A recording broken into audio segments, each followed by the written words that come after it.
no. Yeah, Tom looked at me and he said, I'm building stages and you're riding a fucking motorbike. And you said to me, you're so selfish, Steve. Shame me. I had to ride in secret for the next 5-6 years. But yeah, 30 years, excellence.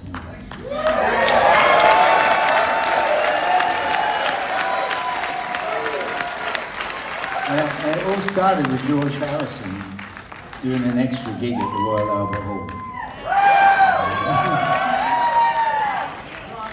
And Mike came and played for that. And it's just amazing.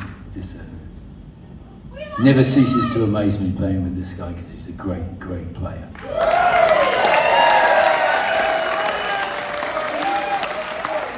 Thank you very much. Yeah, I played with lots of good guitarists, and this guy, pretty fucking good. Yeah. We love you too. Anyways, this is great. It's funny because it's a little bit sad since we're going to say goodbye to Canada and we're going to go home, which is really good because we've been here out on the road for 3 weeks.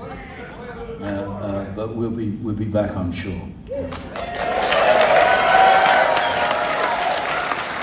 been some wonderful audiences here in Canada. Amazing, really cool, excellent.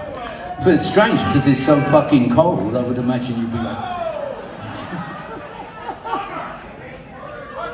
Anyways, it falls on me to introduce my friend, as I said before, 30 years, great music, and continues to make great music with his own fucking band now, the Dirty Knobs, Mr. Matt.